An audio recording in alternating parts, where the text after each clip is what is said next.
Hi, good afternoon, everyone. This is what happens in real life. The script doesn't get followed. But we're so happy to see all of you. Thank you for staying. I am Miko Mojica. I am the program manager for the ADB Knowledge and Innovation Talks, and also leading the communications for the ADB Innovation Hub. And I'm so pleased to see all of you here face to face after 2 years or more because of the pandemic. And I would like to also welcome all of you who are joining online. Thank you for staying, and I hope that you will stay towards the end of the program. And I am so pleased to be moderating and co-hosting this session with my colleague who needs no further introduction for today. Yeah, thank you, thank you, thank you, thank you. All right, thank you. This is the most exciting session for the day that we've planned. We're supposed to dim the lights and make the mood really more, a little bit more intimate for our speakers who are sitting in the front row. My name is Vivek. Thank you, and this is the second time we are hosting the Knowledge and Innovation Talks here at ADB, and the energy in the room is incredibly dynamic. Thank you for your amazing participation throughout the day. I never thought I would say this sentence in ADB, but I never thought I would see Spider-Man serving beer in the ADB auditorium at the innovation marketplace. Nico. And the video you just saw were pictures of ADB projects and how we are impacting in the Asia and the Pacific region. In this session, we'll tell you more about the human side, the people who are working on these projects. So, since 2019, we have been offering this TED Style Talk program for ADB staff.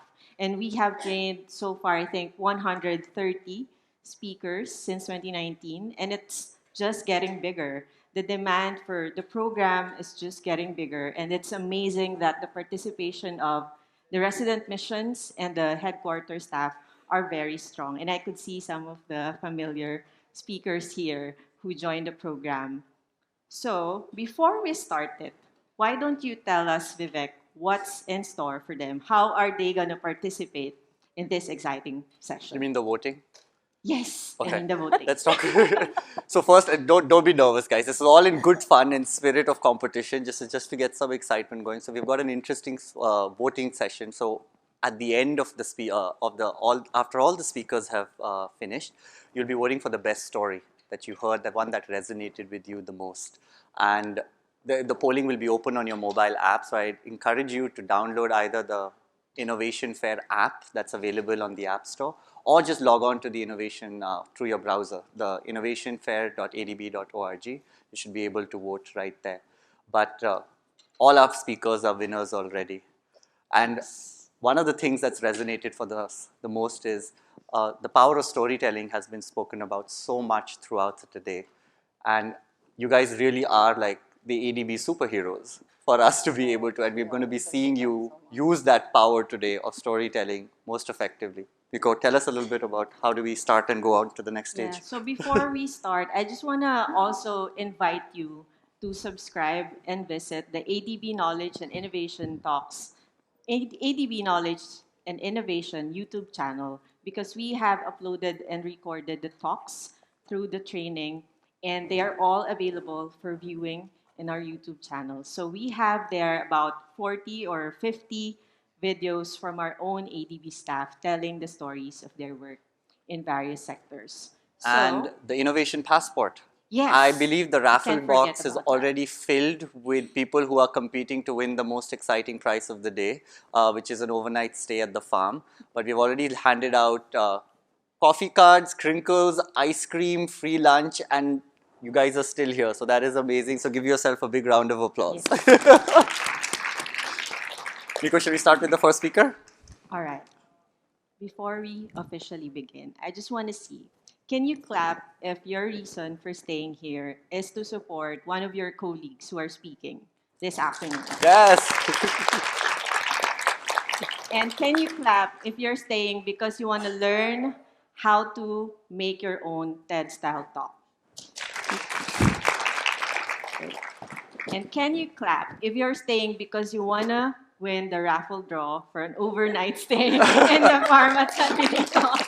Yeah. Okay, so now that the intention is clear, we can now begin.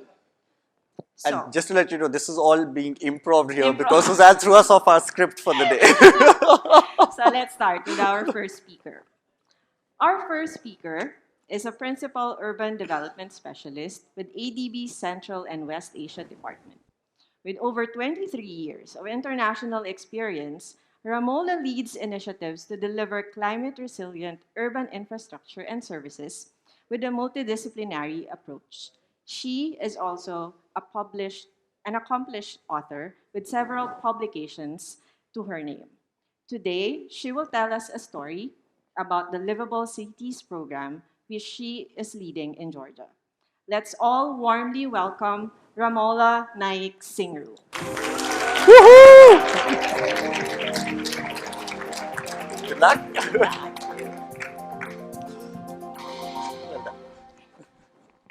Good afternoon. A livable city is a catch-all phrase. It may mean everything and nothing unless it's defined by the people who live, work, and play in it. Urban planners and architects, the tribe that I belong to, are often criticized that we think about buildings and plans alone and not enough about people. I think we've moved away from that narrative quite a while back. More than 30 years back, my wish to become an architect was embedded in wanting to make the built environment better for people. This took me on an amazing journey and a lot of stories to tell. From Mumbai to London to Manila, from a small town of weavers in Paitan, a small village in India, to understand how art and architecture influence the sari patterns and textiles and also the socio-economic conditions of the weavers. To Hue and Malacca in Southeast Asia for greening cities. How did these journeys influence my work on livable cities in Georgia? Georgia is a beautiful country of 3.7 million warm and welcoming people, one-third of who live in the capital city of Tbilisi and contribute to more than 50% of the country's GDP. And yet, there has been a decline in the overall population, out-migration from the regions, lack of employment, and poor quality of life has definitely affected these smiling people. Georgia also has a lot of has also a lot of tourists coming in. So this has really been a journey of understanding what Georgia can do and what is the regional potential. I started working in Georgia in 2014 when we did the National Urban Assessment. I remember landing in Tbilisi on a very cold winter night and taking a matrushka, which is bus, from the airport to the city center. I reached Freedom Square and struggled with my luggage to take it from the bus station to the hotel. Why? Because there was no at-grade crossing. This brought me to my first livability insight, to think about the needs of each and every user, including visitors, a city for all. And so began the journey of developing the Inclusive Cities Guidelines to create a seamless and accessible environment for the persons with disabilities, for older persons, women, children, youth, and tourists. Accessible tourism is not just the need in Georgia, but also Uzbekistan and other countries in the region. As more and more senior citizens, retirees with disposable incomes are visiting this place and region, Georgia has more than twice the number of tourists every year than its entire population. Can you imagine what this does to the country? And yet the tourism revenues are lagging because of lack of quality tourism experiences, the need for upgrading basic services and tourist infrastructure, and to address this imbalance between the regions and Tbilisi. This brought me to my second insight, to start planning upstream, strategic planning for localizing the global. We started brainstorming at the national level with several ministries, agencies, brought everyone to the table and thought, what should we be doing? How can we start looking at the priorities at the national level, global level, like SDGs, NDCs, and also think about local priorities? We identified 3 clusters in the regions and also Tbilisi as the 4th cluster. How did we do this? How did we move from the global to the local? Through integrated urban action plans. We used a participatory planning approach to put people at the center of city visioning, decision making, and project prioritization. A vision for a livable city can only be collectively developed by the people who are living in it. Manyana, a traditional baker in the village of Velitsike in Kakheti region, has a vision to build hostels for tourists. Manyana lives on this ancient street where people have found Qvevri wine cellars in their basements. Qvevri winemaking in Georgia is a UNESCO intangible cultural heritage dating back 8,000 years. We are restoring this street under the Livable Cities project and also supporting business development facilities for women entrepreneurs such as Manyana. Livable cities also nurture and build on unique assets and competitive advantages. For example, Masti and Lagami in the north, they have unique towers called the Swan Towers. An early ADB investment in the road actually was very transforming for the tourism development there. So we are taking the next step and supporting cultural heritage restoration in the neighborhood. This brought me to my 3rd insight. People know what they want. Active listening can put people at the center of decision making. Participatory planning can be a huge tool to help us work through this. And we asked a diverse group of participants, and including the youth, how do you want your city to be in the next 10 years? We learned through active listening that it's not just the lack of jobs, but also lack of recreational facilities that are driving the youth out of the region. The older generation in Kutaisi wanted to revive a sporting culture from the region which had produced Olympic swimmers and also the national polo team.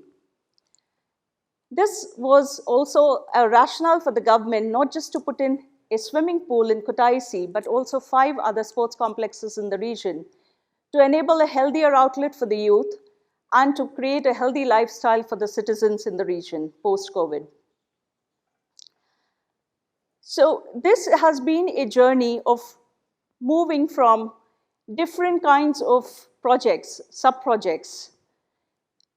The child caring responsibilities women had in the regions were also limiting them from active participation in the workforce.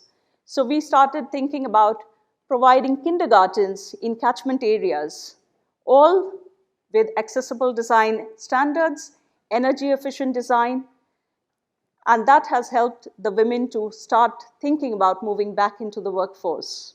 These were located really well with the schools. Whereas in Tbilisi, the citizens wanted to have more green spaces, accessible transport, and we are investing in park development, nature-based solutions, and Tbilisi metro rehabilitation. So this project has actually touched upon all of the 7 operational priorities for ADB Strategy 2030. It has also been one of the first One ADB collaborations with the private sector for affordable housing in Georgia. And yet I was asked, this looks very innovative on paper, can you implement it? My answer was simple. The cities that we live in are complex and the solutions have to be multi-sectoral. We moved from a siloed approach to an integrated urban development approach. And I had a multidisciplinary and committed team to help deliver this. Within 6 months of the project being effective, we have already awarded 60% of the contracts and disbursed more than 25% of the amount. Making cities livable is going to require innovative thinking, and effective leadership. And our team is ready for it. Thank you. Well done.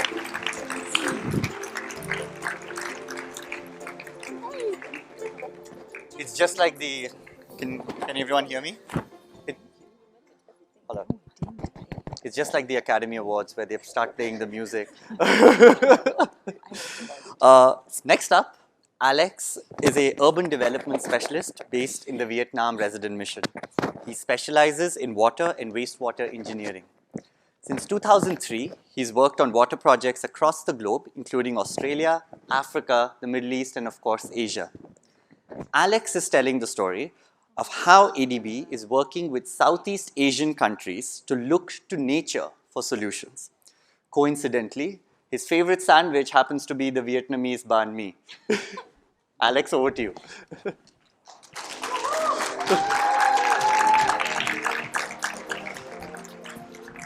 excited for your talk. I'm introduced.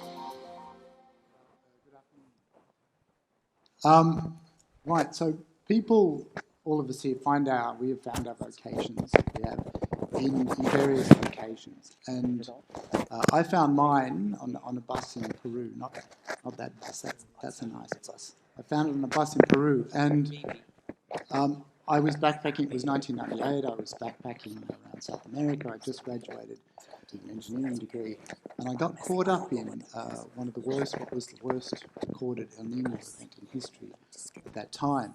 And so, as you can see, in all the flooding and the mud and the misery and the destruction, I got thinking, maybe I can use this engineering degree, which I didn't really know what I was going to do with. I can use it to work on the problems that water creates, or more accurately, the problems that we create for ourselves by ignoring nature.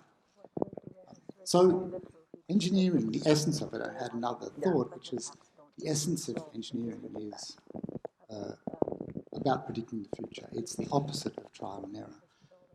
But of course, predicting the future, I think as Yogi Berra said, making predictions is difficult, especially about the future. And to solve that difficulty, engineers typically work with simple, well-understood, homogeneous materials like concrete and steel. And so we know how those assets will perform, and so we build assets out of these things. We know how they'll perform under a wide range of circumstances. But in our quest for simplicity, we've overlooked the benefits of complexity, in particular the complexity of natural systems. So simple solutions tend to solve single problems. But now we have this thing called climate change, which is throwing a whole lot of complicated problems at us and a lot of uncertainty into the mix. And so we're turning back to nature. And at ADB or in our division, what we're trying to do is work with our developing member countries to see nature not as something that we need to tame into simplicity and subdue, but something that actually natural systems is a type of infrastructure which we can use to provide us with multifaceted and resilient solutions to our urban problems. So I suppose you'll be asking yourself, or I ask myself, if it's such a good idea, why isn't everybody doing it? And it turns out there's a number of obstacles. We think there's a number of obstacles in the way. They could be around, the most obvious one is around design standards. So concrete and steel are very well understood. They're all through the textbooks. Everybody's learned about them, and nobody will get sacked for designing something out of concrete. But natural infrastructure is more complex. There's less literature on it, and it's more risky professionally. And in some countries, you just aren't even allowed to use it because it's not part of a list of standards. Another potential reason is operating costs. So all of us have a neighbour or we know somebody who has paved over their backyard because they got sick of mowing the lawn. And so municipal governments aren't much different. Some of them see natural infrastructure as something that is just going to be a pain to maintain and cost a lot of money. And if we just lay some concrete, we can sort of forget about it. So that's a potential issue. Some people see natural infrastructure as just inherently more risky. It's just not as solid as concrete. It's not going to resist a storm. And in some cases, that's true. But it's not always true. And as we understand nature better, we realise that some natural systems, over time grow stronger. Concrete can't repair itself, but natural systems can. So Another potential reason is the incentives are all wrong. So designers and the supervising engineers get paid as a percentage of the capital costs, and natural systems can be cheap, and so nobody wants to build a natural system. And sometimes it's just about land. So natural systems take up space, and in cities, land and land costs are really at a premium, and so people say, well, there just isn't room. And finally, one other possibility is one about vision. We see cities, urban environments, as places where nature is tamed into submission, and it's a natural environment or natural systems, it's sort of the opposite of a city. And so we simply just don't see cities as places where nature should be, natural systems should be operating. So what are we doing about this? Well, at ADB, on our projects, we're trying to tackle these problems. And the first thing that we're doing is trying to understand which of these reasons is the most important and why do people not want this stuff, or what are their concerns? And that way we'll be able to find some common ground and work with them to resolve it. One problem we're attacking is the design standard problem. So that's something we can work on. We hire consultants, update, work with the technical regulatory agencies to update design standards to make sure that, you know, the new generation of engineers can use this infrastructure and design to it with confidence. Nobody's going to sack them and they're not taking a professional risk. So another thing we can do is demonstrate the cost benefits. So we're carrying out a large cost benefit study in Hue, this project here, where we hope to show that all those concerns about operating costs can be overcome because the massive value that natural infrastructure provides, often diffuse and difficult to capture, but in terms of well-being and health. So we're carrying out that study. We are building we're building natural infrastructure on the projects we finance in iconic locations that a lot of people will visit. We want people to come and see this stuff and see that, oh, it's been done. It sets a precedent and it inspires other people, so we can do that. And finally, I suppose the last thing we can do is, to paraphrase Gandhi, we can be the change that we want to see. And so I think, you know, engineers like me, we can stop using jargon like, you know, water-sensitive urban design or nature-based solutions, which, when we're talking to city planners and, you know, and government officials, it doesn't sound like the stuff that they want. You know, they want infrastructure. They don't want Alex's hobby. You know, they want infrastructure, and so we should call this stuff infrastructure. This is how we do infrastructure now in the 21st century. This is what it is. So I think we need to work together. All of us actually should be trying to convince our cities that our city planners and our governments that we want our cities built around nature, and that we should join forces with nature and not try to overcome it. Thank you.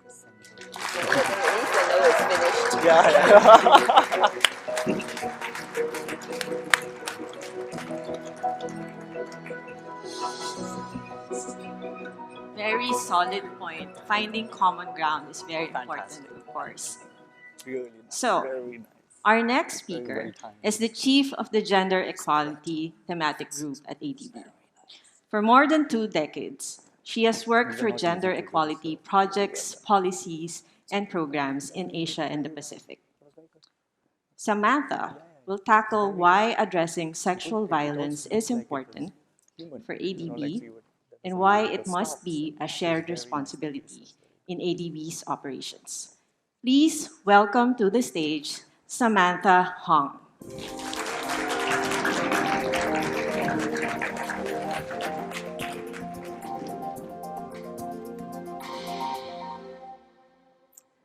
My first experience of sexual violence was as a teenager in school uniform after school in broad daylight taking a public tram, as you see here.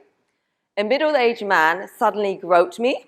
I instinctively pushed him away. I was shocked. I was disturbed.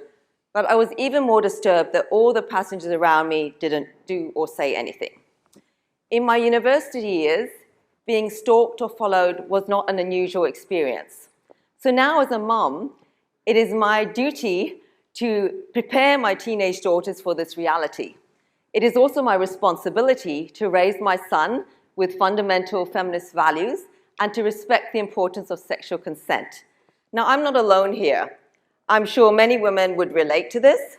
And in fact, every third woman in the world, or every 1 in 3 women around you, for example, on average, has or will experience some form of physical or sexual violence in their lifetime. And only 7% of these women will actually report it to a formal source. Now, these are average numbers. The figures in many countries are higher. And in many developing member countries, there is a culture of impunity which perpetuates sexual violence for various reasons, due to weak legal systems, lack of support services, and essentially prevailing patriarchy. Now, I know this is probably an uncomfortable topic for many people to talk about, but we actually have a responsibility to challenge the entrenched gender norms which actually fuel this power imbalance and perpetuate the perception of male sexual entitlement over female bodily autonomy and safety. Now, the Asian Development Bank is strongly committed to addressing and accelerating gender equality in the Asia-Pacific region. But we know that gender equality is not possible as long as women experience these levels of sexual violence. So what we do is we proactively look at ways in our project design to tackle this systemic problem. So I will share with you a few examples. So firstly, in the Philippines Malolos-Clark Railway Project, a zero tolerance to gender sexual violence, sexual harassment policy program is being developed, whereby commuters and railway staff will have a mechanism to address sexual harassment in their daily work. And this means that staff are being trained to better look out for sexual harassment, that there will be a community awareness campaign, and that in stations there will be physical gender-based violence help desks and safe spaces to go to. Similarly, in Pakistan bus rapid transit projects, we are creating segregated spaces for women on these BRTs, and we are training staff to look out for these incidents of sexual harassment. In the Pacific island of Tonga, as you see here, we are supporting government training across the board on a new sexual harassment policy that is applicable to all government officers. In the private sector space, we also often work with our clients to help them develop their own policies around sexual harassment and to implement them to create a more gender-inclusive work environment. As my colleague Ramola alluded to earlier, last year, ADB worked with the Tbilisi City Hall to develop new guidelines around gender-responsive green spaces and recreation. So now, parks will be developed with women and girls' safety in mind. This includes things such as ensuring that there's clear lines of sight or visibility, that there's good lighting on pathways and toilets, that there's CCTV cameras, and avoiding hidden spaces in the park infrastructure. We are also working with judicial systems to strengthen their capacity to respond to cases of gender-based violence, previously in Pakistan and currently in Timor-Leste and Fiji. This means that a woman who has been violated will be able to pursue justice in courts where judges have been trained in gender sensitivity, there are less discriminatory court procedures. And actually, this led to the establishment of the first dedicated gender-based violence court in Punjab, Pakistan. Combined with this is also extensive community awareness using culturally appropriate methods to basically challenge the narrative that gender-based violence is acceptable. So I'm sure you agree with me that these are great project examples, but they're not enough. We actually need to shift to a mindset where addressing sexual violence becomes front and center of all our project design. And this is really important because development projects can inadvertently create greater risk of sexual violence for girls and women in communities due to influx of workers, for example. So it's really important that we have mechanisms in place that these projects are designed to be able to address risks of sexual violence. So ADB has developed a good practice note on addressing risks of sexual exploitation, abuse, and harassment in projects with civil works. And we will be working with government partners, our own staff, and contractors to train them to build these mechanisms into project design in line with good practice. It's also essential that we have mechanisms and systems in place that any survivor of sexual violence as a result of one of our projects can confidentially report this plight, access the support services that they need, and essentially be treated with dignity and respect. But at the end of the day, This is a social phenomenon, and we're not going to see real change unless we all take responsibility. So we want to see a future where our sisters, our daughters, our mothers are able to go out into the world confidently and live a life without fear of sexual violence. So we all have a role to play in this future. Talk to your children, talk to your friends about the importance of consent, role model good public behavior, respectful behavior, and most importantly, I urge you to open your eyes, look around, observe, and speak out against sexual violence. Don't be that person that looks away. Thank you.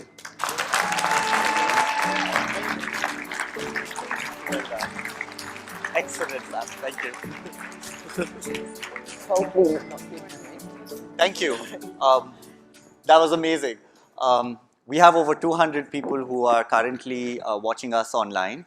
So a big warm hello to them. And I see many familiar faces who are still in the building and probably just sitting in their office. I encourage you to come down still, and there's still some speakers left. You must be wondering what's happening here. Our wonderful artists Kay and Lourdes are live illustrating this, and all our speakers are going to get a little memento from us as a big thanks for doing this with us. If you have some problems downloading the mobile app, just let us know. We'd be happy to help you so that you're ready for the voting. Our next speaker, Pushkar, is a project management specialist at ADB. He manages the agriculture water portfolio in Bangladesh. Recurring natural disasters and climate change have increased the vulnerability of the country and its people. He will share how his project has helped to prevent flood and riverbank erosion in Bangladesh. Pushkar, the stage is yours.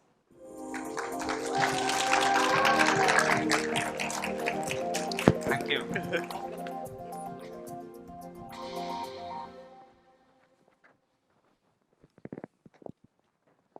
The Padma River in Bangladesh is the world's largest river. It's formed by the confluence of the Ganga and the Brahmaputra River. It's the country's economic lifeline, but it's also a cause of annual devastation. Every year, the project destroys productive agricultural, floodplains, homes, habitats, and civic infrastructure, and leaves up to 100,000 people homeless and migrants in their own country. This annual disaster can be avoided by creating a stable boundary between the river water and the densely populated floodplains. Traditional concrete structures are not only expensive, but they repeatedly have failed in the past due to technical shortcomings. Bangladesh needed a socially, economically viable and sustainable solutions to take care of this problem. Supported by ADB, the Bangladesh Water Development Board led the search for a solution to this problem. The $60 million Jamuna Meghna River Erosion Mitigation Project was designed to develop innovations that could be scaled for success.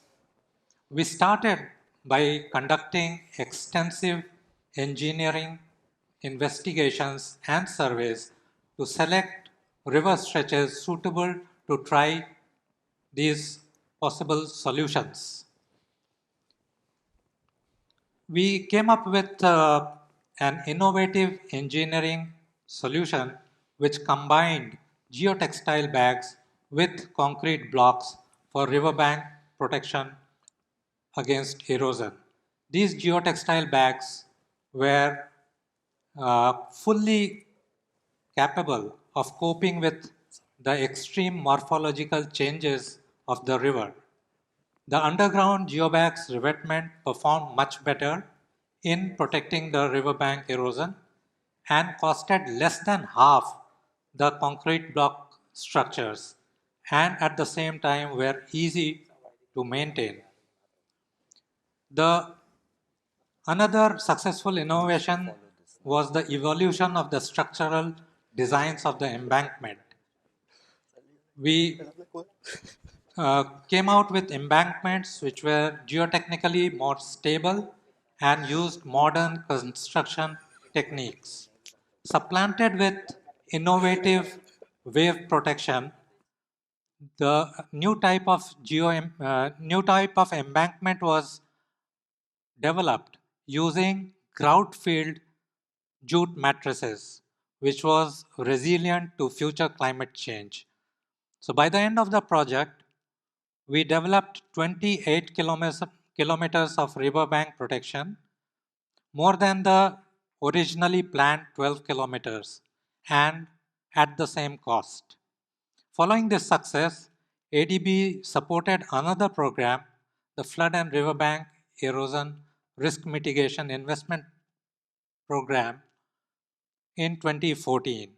So apart from constructing 50 kilometers of riverbank protection and 30 kilometers of flood embankments, the program also developed a sustainable long-term river stabilization plan for the Jamuna and the Padma rivers.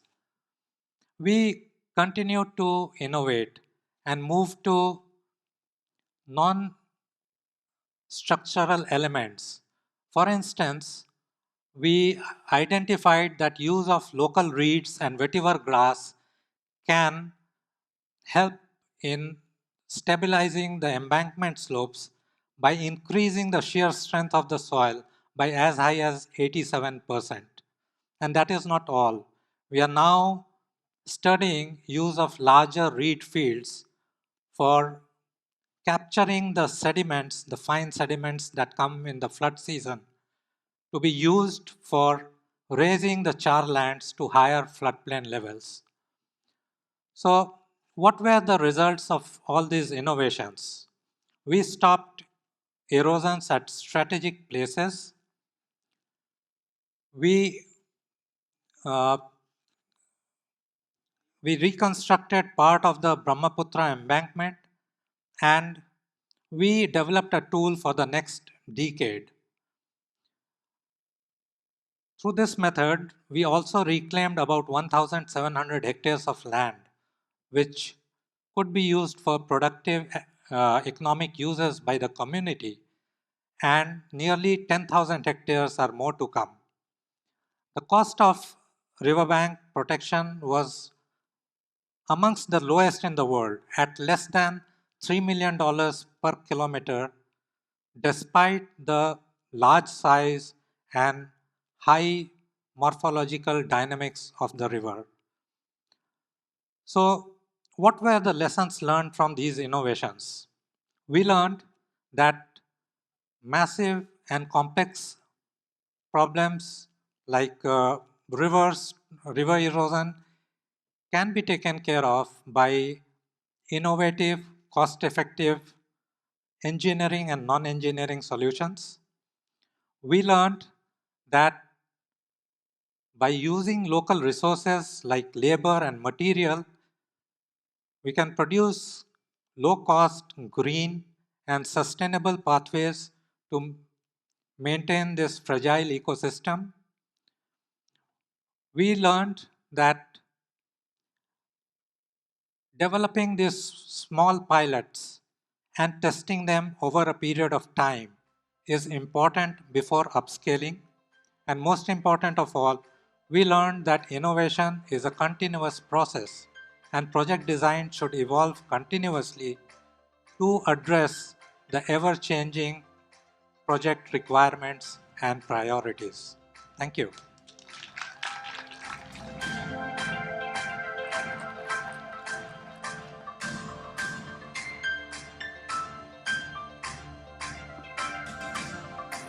Developing innovations that can be scaled for success. That's wonderful.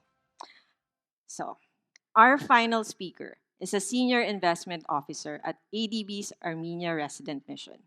In addition to working with ADB teams on financing non-sovereign transactions, Narine is the Knowledge Management and Innovation Coordinator in Armenia.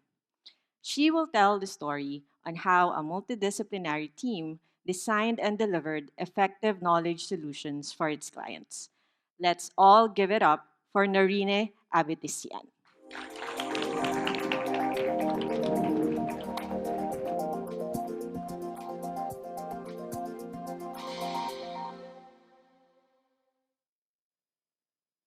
I joined ADB after working in private sector for more than a decade.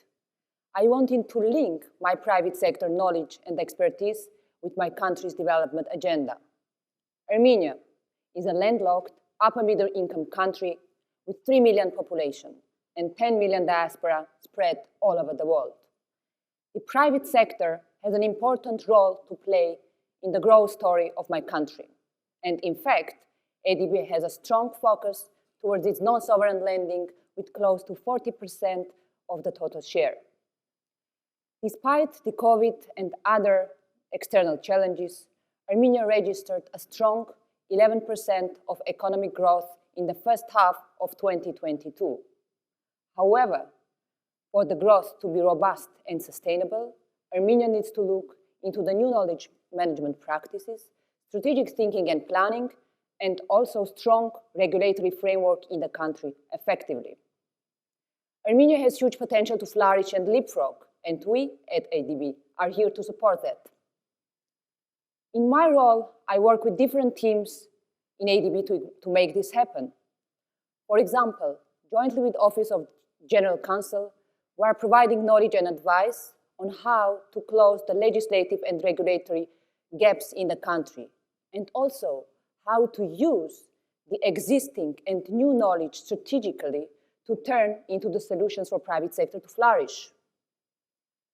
Beyond the technical advice, we are working on three things: modernizing the insolvency regulatory framework, supporting the establishment of a regional arbitration center in the country, and third, providing different mechanisms for small dispute resolutions. All of this will strengthen the judicial capacity to solve economic disputes and also will provide a competitive edge to the country. End of 2021, Armenia Resident Mission received requests to provide deeper institutional capacity development for one of the state agencies in the country, for strategy development, decision-making, and organizational knowledge management.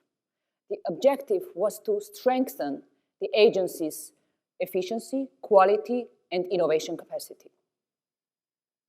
This should mean that ADB is not just recognized as a financial and technical institution, but rather as a knowledge partner. Let me tell you how we went about it. A multidisciplinary team was formed as DCC Knowledge, Office of General Counsel, and Armenia Resident Mission. We had several internal discussions, consultation with Ministry of Justice to understand the priorities. And we, as we call ourselves, Knowledge Advisory Team, came up with a tailor-made program, which had three layers. One, strategic thinking and foresight for anticipatory policy making to future test the strategies of Ministry of Justice. Second, institutional knowledge management. And third, continuous improvement of technical skills of the personnel. We had 2 days of workshop.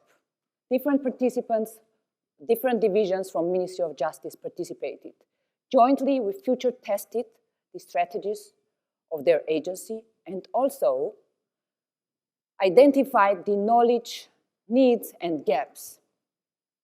Different strategic thinking and planning tools like backcasting, future wheel, future triangle, and other knowledge mapping exercises were tested. For example, backcasting is a tool which gives opportunity to define the long-term future and identify what has to be done short-term, mid-term, and long-term in order to achieve that.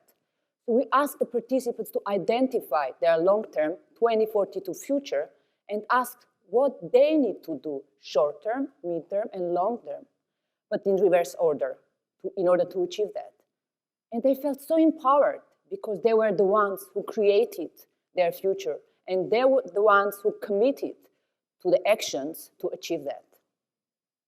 Imagine if we could backcast from COVID-19 future and be agile and digital ready for remote working. Many organizations, governments, agencies, private sector would have survived. Of course, not everything is under our control. However, the anticipation and preparedness makes us, everyone, more agile. The workshop went really very well because the participants saw the utility. And right after, a follow-on request from the same agency came to us to provide another intervention, again, to provide the knowledge solutions for newly to be set up arbitration center in the country, which has an important role for private sector enabling environment. Our knowledge advisory team is working on that, and the learning from the workshop will be tested and implemented. So what does the story of Armenia tell us? It proves that ADB, as a knowledge institution, is there to support our development member countries to cope with the issues and challenges they face. In addition to all other my roles as a knowledge coordination in Armenia Resident Mission, I feel fulfilled and empowered to take this important role in the multidisciplinary team to provide a tailor-made and effective solutions to cope with this ever-changing world and environment. Knowledge advisory services of ADB are key to tackle the challenges coming both from private and public sector from our DMCs. Development requires strong institutions and strong leadership. Thank you.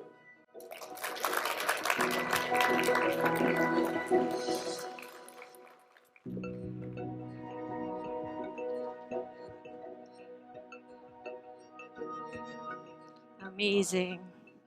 What do you think, Vivek? I mean, firstly, it's not easy. You guys made it look very effortless. We know the amount of hard work you all had to put in to make it seem so cool and casual up here. So thank you very much to our speakers. I think it was very authentic, Miko. What did you think?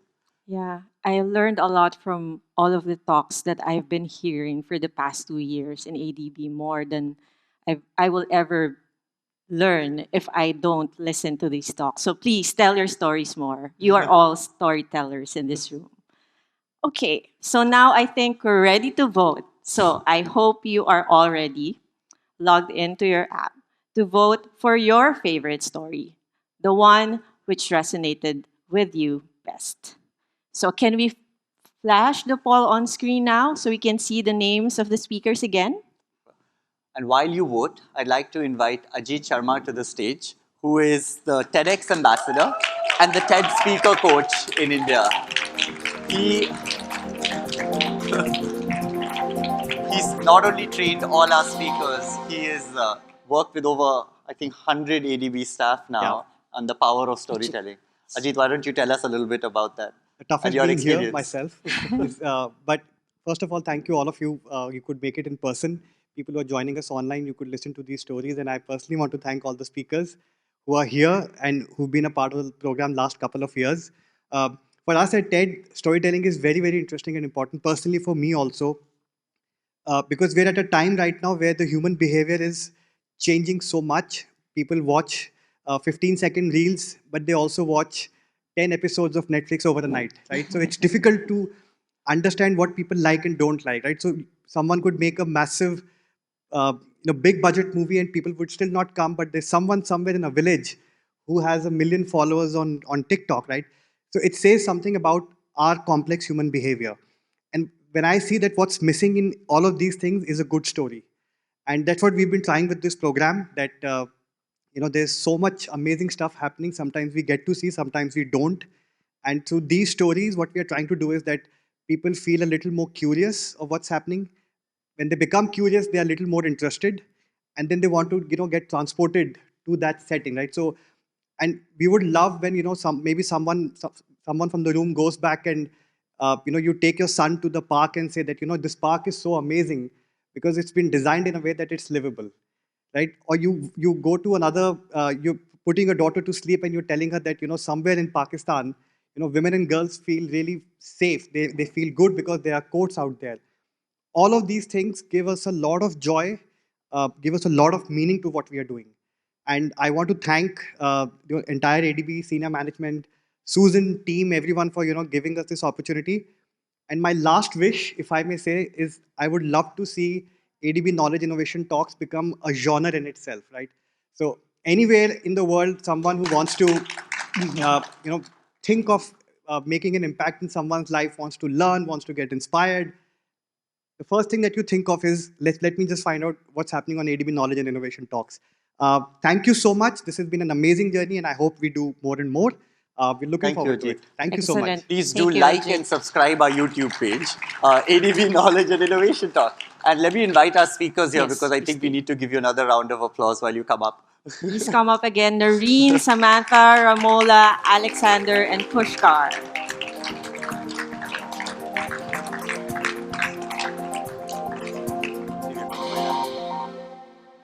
Yeah, can You're we make up. sure that the poll is running? Can I get some, is it working? Okay, great. Thank you. Okay. Are we ready to show the results? Not yet. Or are we going Let's to talk ask to them them a first? couple of questions. I feel Okay. like we should put them on the spot a little bit more. I mean, Come I closer. think no more putting on Here. the spot. Don't worry. This is just, I think everyone here would want to understand a little bit more about, we keep talking about storytelling. If there was one message you'd like to give the audience who's probably thinking about doing this next year and being up on this stage, what's the one pearl of wisdom you'd drop at them? All right. So. Ajit makes it very easy for you, even if you're completely disorganized. Anyone else?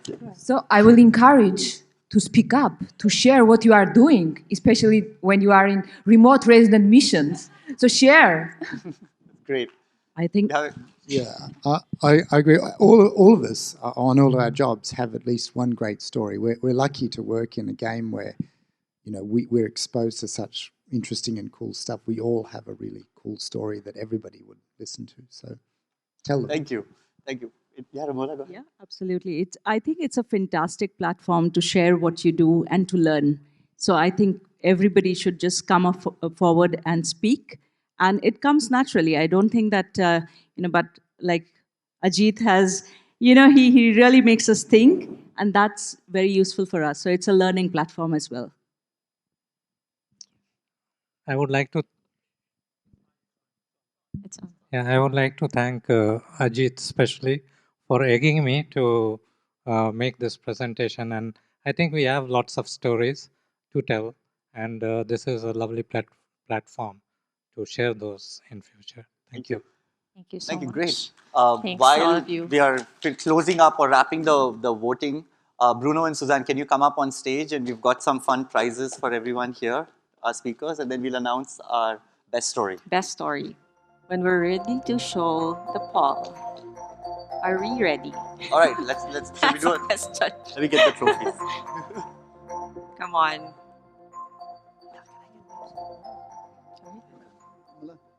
No, we will see it on the screen.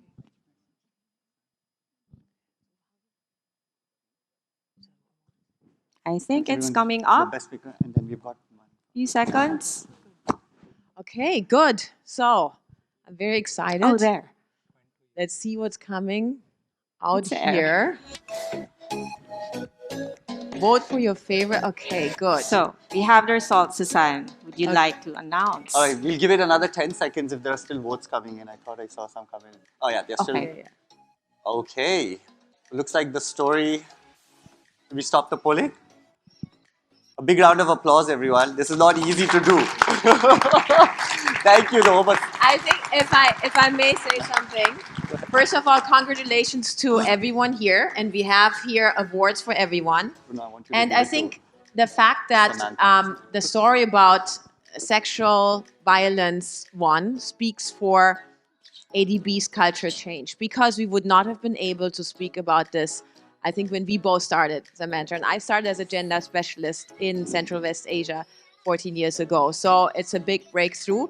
It shows that our culture is changing here, that we can talk about sensitive, challenging issues, and that we are making change happen. So Samantha, thank you very much. I know you didn't want to do it first because you're very busy. So Yay, Sam! Congratulations, Sam.